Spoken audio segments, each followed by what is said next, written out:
로사의 책방에 오신 여러분 안녕하세요. 책 읽는 즐거움의 로사입니다. 오늘은 최인호 작가님의 자기 앞에 생, 인사 전도사라는 수필 두 편을 소개해 드리겠습니다. 작가님의 책 최인호의 인생 꽃밭에 실린 작품인데요. 자기 앞에 생에서는 작가님은 스킨십을 좋아한다며 가족, 친지, 친구들과 스킨십을 잘하자고 했습니다. 부모님이 돌아가셔서 정말 존재해 있었던가라는 과거의 추억이 애매해질 때도 부모님의 다리를 주무르고 두드리던 기억만은 또렷하게 떠오른다며 서로 마음껏 껴안고 어루만지고 포옹하고 키스하라고 하셨습니다. 그렇게 우리의 몸과 몸이 부딪히고 영혼과 영혼이 뒤섞이게 되면 몸속에 들어있는 대지와 강을 발견하며 천지를 창조한 신의 숨결을 확인해 보라고 했습니다. 인사의 전도사에서는 세계의 다양한 인사법을 소개해 주셨고 모르는 사람에게도 친절하게 인사를 나누자고 강조하셨습니다. 자세한 내용 함께 감상해 볼까요? 그럼 낭독 시작하겠습니다.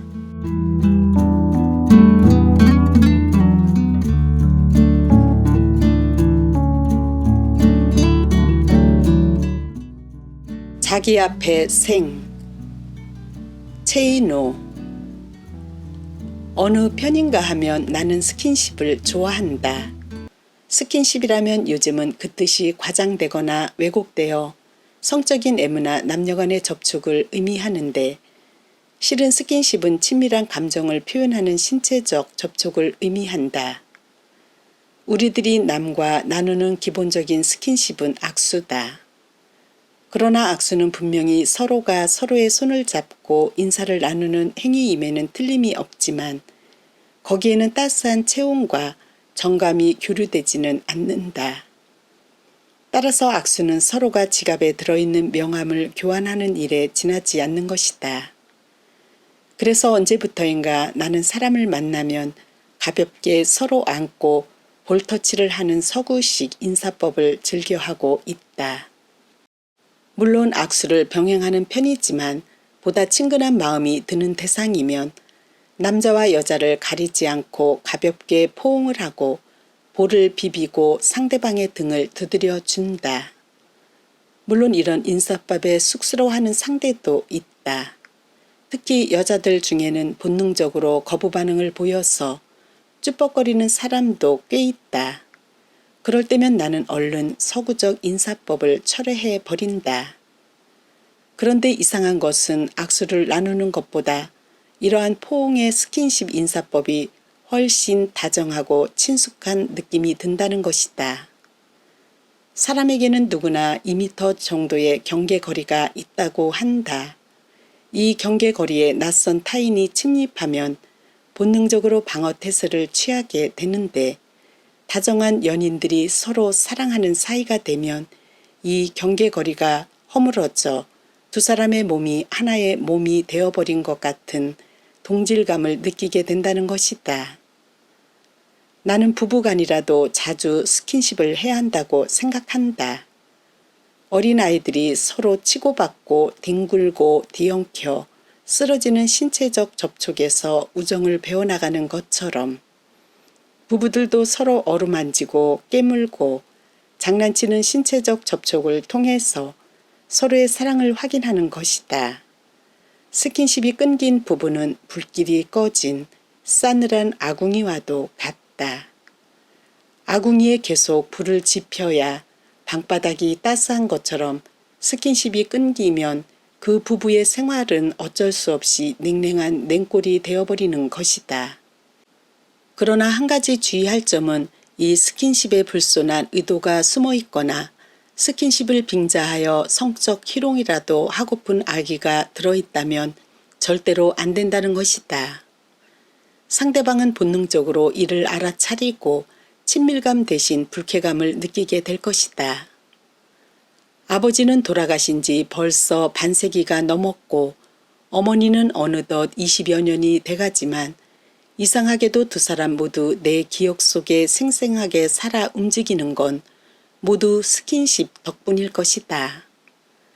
나는 이상하게도 어렸을 때부터 안마를 잘하고 다리를 잘 주무르는 아이로 점찍혀 있었다. 3명의 아들과 3명의 딸을 둔 아버지였지만 집으로 돌아오시면 을에 10살도 되지 않은 나를 불러 자신의 다리를 주무르도록 하셨다. 다른 형제들과 누이들은 아버지가 시키면 일을 싫어하였는데 나는 실증이 나지 않았을 뿐 아니라 이상하게도 재미가 있다는 생각이 들기도 했었던 별난 아이였다. 지금 생각하면 아버지의 다리를 주무르면서 어디를 어떻게 주무르면 더 시원해 하실까 연구하는 재미에 실증을 느끼지 않았던 것 같다. 아버지는 가령 1000대를 주먹으로 때리면 지금 돈 1000원에 해당하는 용돈을 주시겠다고 약속하므로 내 안마 행위에 인센티브를 주셨고 내게 안마 빚을 수십만 원 남기고 돌아가셨다. 이 다음에 하늘나라에서 아버지를 만나면 나는 반드시 안마 빚을 이자까지 덧붙여서 받아낼 것이다. 그러나 내 안마의 기술은 아버지보다 오히려 어머니를 통해 보다 많은 발전을 이룰 수가 있었다. 키가 1m 50cm도 안 되는 작았던 어머니는 목욕탕에 걸린 세수 수건 같았다. 지금 생각하면 참으로 이상한 것이 어머니는 나를 만날 때마다 아범아 다리 좀 주물러다오 하고 말하였으며 그럴 때면 나는 한 번도 싫어하지 않고 어머니 곁으로 다가가 바지를 걷어올리고 종아리를 주물러 드렸다는 것이다. 20여 년이 지난 지금도 어머니의 종아리 감촉은 생생하게 내 손끝에 그대로 살아 움직이고 있다. 이것이 바로 스킨십의 놀라운 효과인 것이다. 아무리 사랑했던 사람도 죽고 나면 무엇을 어디서부터 생각해야 좋을지 모를 정도로 안개처럼 막연하게 마련인데 서로가 살을 맞대었던 스킨십의 기억은 포충망으로 날아가는 나비를 채집했을 때와 같은 생생한 현실감으로 살아있는 것이다. 돌아가실 무렵 어머니는 넘어져서 발을 못 쓰셨다. 그래서 다리의 근육이 연두부처럼 물렁물렁하고 다리의 두께도 날이 갈수록 깎은 연필처럼 얇아지셨다. 그것이 안쓰러워서 나는 우라통이 터지기도 하고 화가 나기도 하고 슬프기도 하였다. 어머니의 일생을 나는 다리 안마를 통해 지켜본 셈이었으며 마치 산속 스님이 앞산이 푸르러지고 꽃이 피고 낙엽이 지는 것을 보고 세월의 흐름을 지켜보듯 나는 어머니의 다리를 통해 세월을 가늠해 보았던 것이다. 나는 지금도 선명하게 기억한다. 어머니 다리에 어디에 심줄이 있고 어디에 신경줄이 있는가. 한겨울이 되면 어머니의 발꿈치는 건조하게 말라서 갈라지며 발가락의 매듭을 하나씩 꺾어 우두둑 소리를 내면 어머니는 아프면서도 좋아서 아이고 아이고 신음소리를 내었는데 특히 새끼 발가락은 항상 힘든 일을 하느라고 접혀 있었던 모습까지 기억하고 있는 것이다. 아버지도 돌아가시고 어머니도 돌아가신 지 오래되어 내게 과연 어머니가 있었던가 아버지가 있었던가 과거의 추억도 알리바이가 성립되지 않은 미해결의 미제 사건으로 남아있지만 그러나 부모님의 다리를 주무르고 두드리던 기억만은 현행범처럼 뚜렷하게 떠오르고 있다.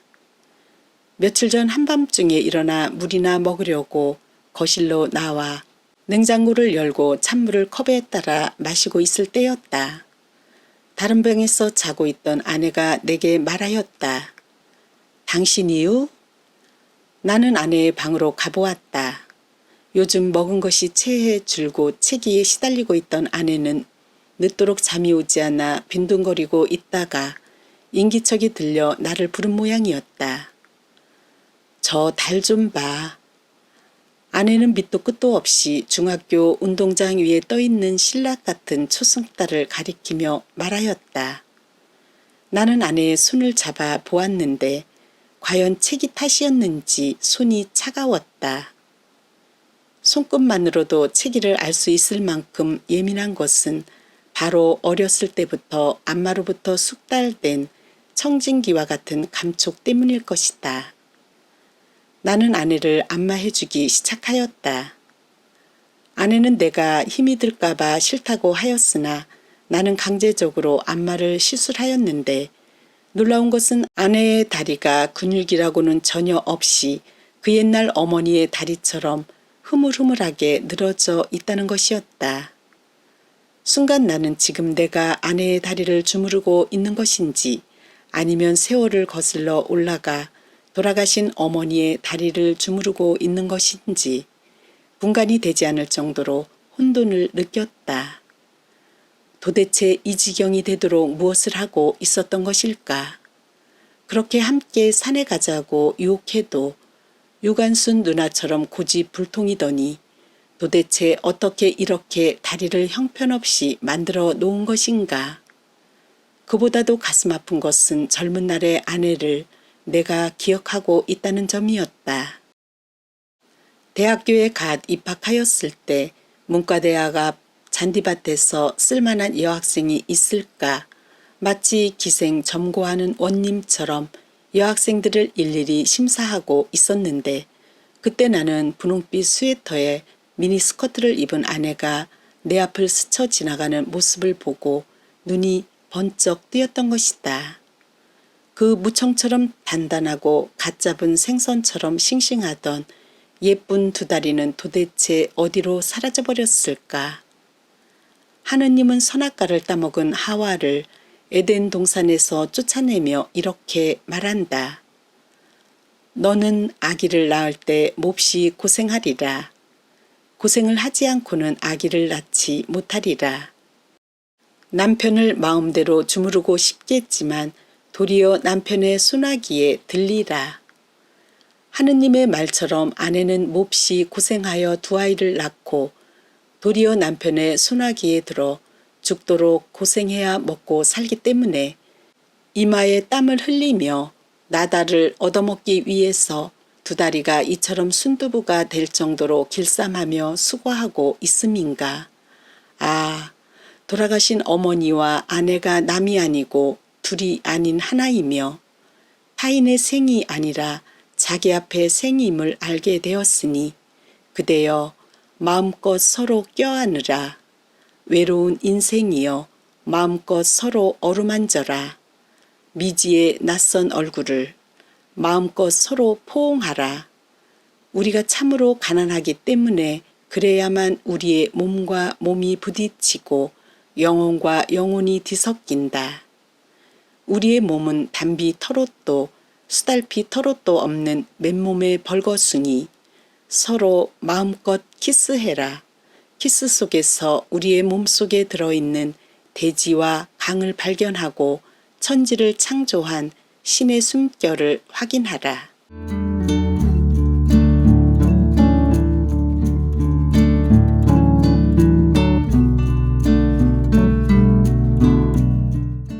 인사 전도사.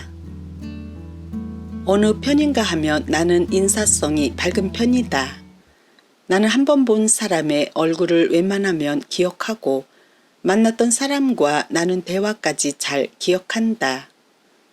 그래서 두 번째 만난 사람에게도 먼저 인사하고 나눴던 대화를 떠올려 요즘 아드님 잘 계십니까?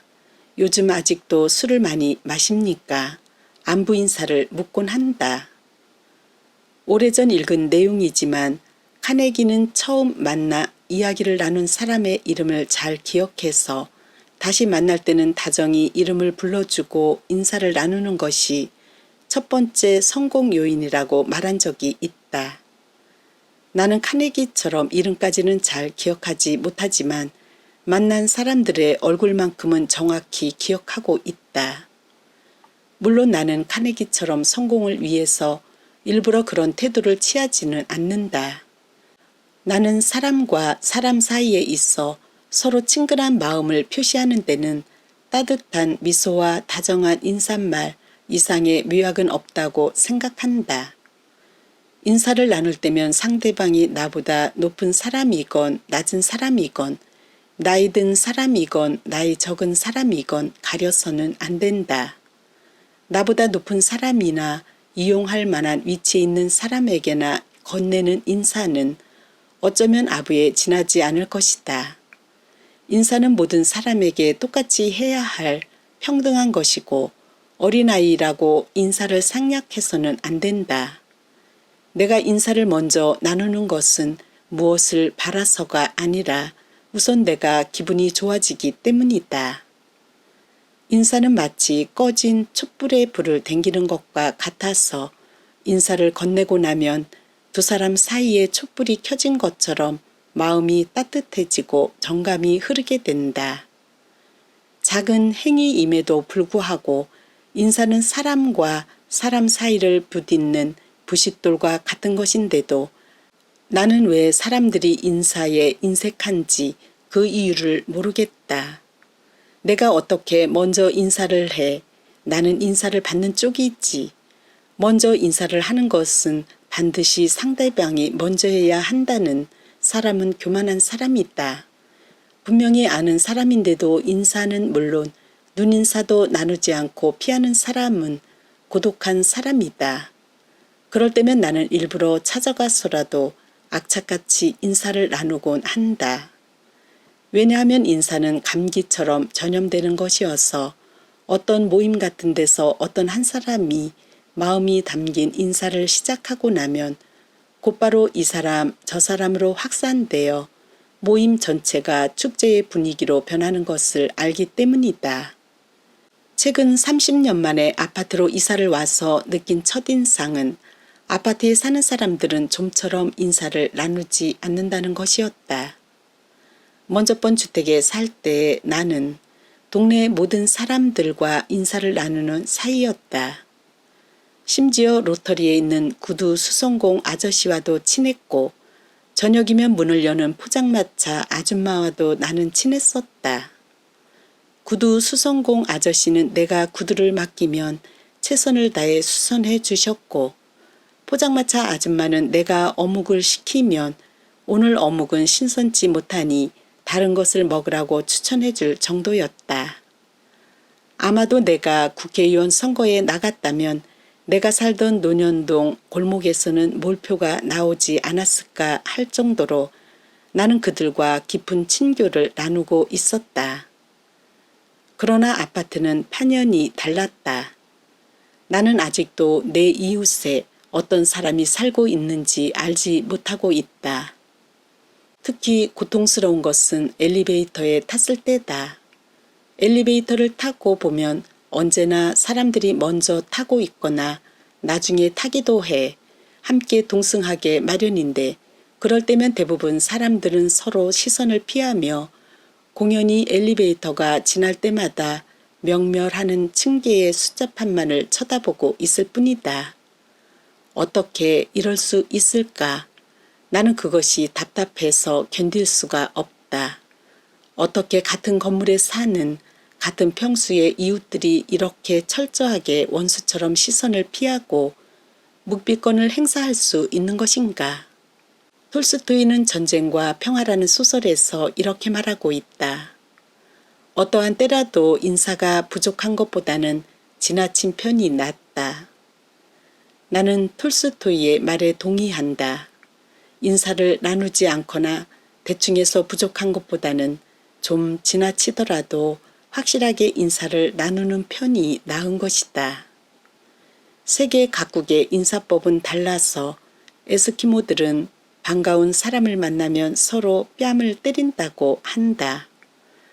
티베트에서는 반가우면 서로 혀를 내밀고 아프리카의 마이족들은 뺨과 발바닥을 핥아준다고 한다. 또 어떤 종족들은 얼굴에 침을 뱉기도 하고 보르네오의 민족들은 서로의 콧등을 문지르는 것으로 인사를 대신한다고 한다. 나는 에스키모들처럼 엘리베이터에서 만난 사람들의 뺨을 때릴 수도 없고 남의 부인을 부둥켜 안고 뺨에 입을 맞출 수도 없다. 그러나 다정한 미소는 띄울 수 있지 아니한가. 서로 말을 나누지는 않는다고 해도 한 번쯤 서로의 눈을 쳐다보고 눈인사는 나눌 수 있지 아니한가. 또 어떤 아프리카인들은 이런 인사말을 나눈다고 한다. 스커트와 돈과 땅을. 아라비아인들의 작별 인사는 알라 신의 은혜로 당신의 코에 살이 찌기를 이라고 말하고 어린아이를 하늘이 베푼 가장 큰 은혜로 생각하는 타타르인들은 이별할 때 당신의 침대가 아이들로 충만하고 당신은 감기에 걸리지 않기를 하고 인사하며 바크라인들은 당신이 12명의 아이를 갖기를 하고 인사를 한다고 한다. 믿거나 말거나 베레케인들은 이런 작별 인사를 나눈다고 한다. 나는 당신이 목이 길고 살찐 아내를 얻기 바랍니다. 굳이 이런 독특한 인사말이 아닐지라도 우리에게는 안녕하세요 라는 간단한 인사말이 있지 않은가. 언제부터인가 나는 작은 결심을 하기 시작하였다. 엘리베이터에서 낯선 사람을 만나면 내가 먼저 인사하리라. 내가 먼저 안녕하세요 라고 인사말을 건네리라. 그런데 이 간단한 행위도 결코 쉬운 일이 아니라는 것을 나는 뼈저리게 느낀다. 내가 누군데, 내가 얼마나 높은 사람인데, 내가 얼마나 잘 살고 잘난 사람인데 라는 자의식이 몸에 밴 나이 든 사람들이 엘리베이터에 타고 있으면 나는 그만 말문이 막히고 만다. 안녕하세요 하고 인사를 건네고 싶어도 누구에게도 방해받고 싶어하지 않는 강남 상류층들의 평화를 내가 깨뜨리는 것은 아닐까 하는 불안감 때문이다. 가장 쉬운 상대는 아이들과 청소년들이다. 이들이 타면 나는 몇 층까지 가세요 하고 묻고 그들이 원하는 층수의 단추를 눌러준다. 그러면 대부분의 아이들은 엘리베이터를 내리면서 안녕히 가세요 라는 작별 인사를 하는데 서너 번 이런 인사를 나누게 되면 우리는 곧 친구가 된다. 젊은 사람들도 나은 편이다. 이들은 내가 인사를 건네면 쑥스러워 하면서도 금방 반응을 보인다. 이런 행위를 통해 알 수 있다. 인사는 나이가 들면 들수록 없어지고 인사를 나눌 때 반드시 숙여야 할 목은 나이가 들수록 뻣뻣해진다는 사실을. 독일 시인 밀러는 독일인의 사랑에서 말하였다. 우리는 거의 서로 인사를 하지 않는다. 왜냐하면 답례되지 않은 인사를 하면 우리 마음이 쓰라리게 되며 또 인사를 하고 악수한 사람과 헤어진다는 것이 얼마나 슬픈 일인가를 알고 있기 때문이다. 그러나 나는 밀러의 말에 동의하지 않는다. 서로 엘리베이터에서 만난 사람들에게 내가 먼저 안녕하세요 하고 인사를 했을 때 상대방이 답례를 하지 않고 내 인사를 묵살해버린다고 해도 그것이 내 마음을 쓰라리게 하거나 자존심을 상하게 하지 않으므로 나는 나부터 우리 아파트에서 인사의 전도사가 되려 한다. 받거나 말거나 나는 먼저 웃고 먼저 인사를 하고 먼저 안녕하세요 말을 하고 먼저 안녕히 가세요 하고 작별 인사를 나누는 작은 행위를 실천하려고 노력한다. 나는 진심으로 바란다.